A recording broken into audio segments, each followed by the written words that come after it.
All right, everybody, welcome back for another deep dive. You know how it is. Always ready to go deep. You know, it's funny. We're always taking in information, right? I mean, think about it. News feeds, podcasts, even just, scrolling through social media. Oh yeah, absolutely bombarded all the time, right? But here's the thing. Just hearing all that stuff, it doesn't really mean you're understanding it. You know what I mean? Totally. I mean, how much of that stuff do we actually remember, let alone actually understand, right? Right. And that's what we're talking about today, this idea of really listening. And for this one, we're going to, like, a bit of an unusual source, maybe J. Krishnamurti's The Book of Life. Now, I admit, I wasn't super familiar with Krishnamurti before this. Yeah, honestly, same here. But that's what makes these deep dives fun, right? Discovering these new voices. Absolutely. And to be honest, the guy's got some really interesting things to say about listening. He calls it an art. An art. That's not something you hear every day. I mean, most people think of listening as like, well, just something you do passively, right? Right, like it just kind of happens. But Krishnamurti, he argues that it's actually an active process, even a creative one. So what makes it an art then? What's so special about listening that elevates it, to that level? Well, one of the things Krishnamurti talks about is this idea of listening with the various depths of our being. So it's not just about using our ears, it's about engaging our minds and our hearts too. I could see that. I mean, think about it. You're in a meeting at work. Are you really listening to what's being said, or are you, thinking about what you're going to have for dinner later? Oh yeah, for sure. Or composing that email you need to send, or, a million other things. Exactly. And even when I am trying to listen, I feel like I bring in all this baggage, my own opinions, my biases. Oh yeah, absolutely. It's like that time I was arguing with my friend about, I think it was a new park they were proposing. And I realized I wasn't even really hearing her points. I was just looking for things that confirmed what I already thought. That's actually something Krishnamurti talks about quite a bit. He calls them preconceptions, these ideas we already have that color how we listen.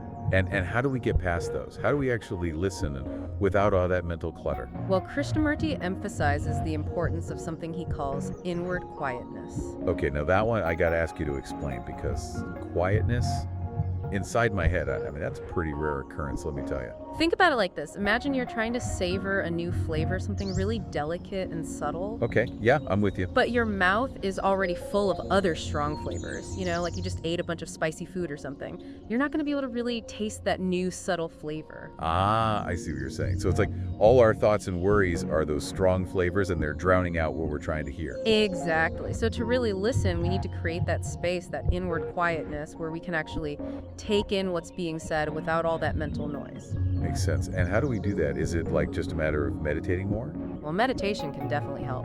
But Krishnamurti, he goes even deeper. He suggests that our culture's obsession with achieving and conquering actually gets in the way of true listening. Okay, explain that one, because I got to be honest, that sounds a little counterintuitive. Well, think about it. We're so focused on doing, on achieving, on, being the best or whatever, that we forget how to just be. That's a really interesting point. I never thought about it like that. And when we're always in that mode of doing, it's really hard to be present, to really listen to what's going on around us or even within us. So how do we get out of that doing mode and into that state of being where we can actually listen? It's definitely a practice, and it takes time and intention.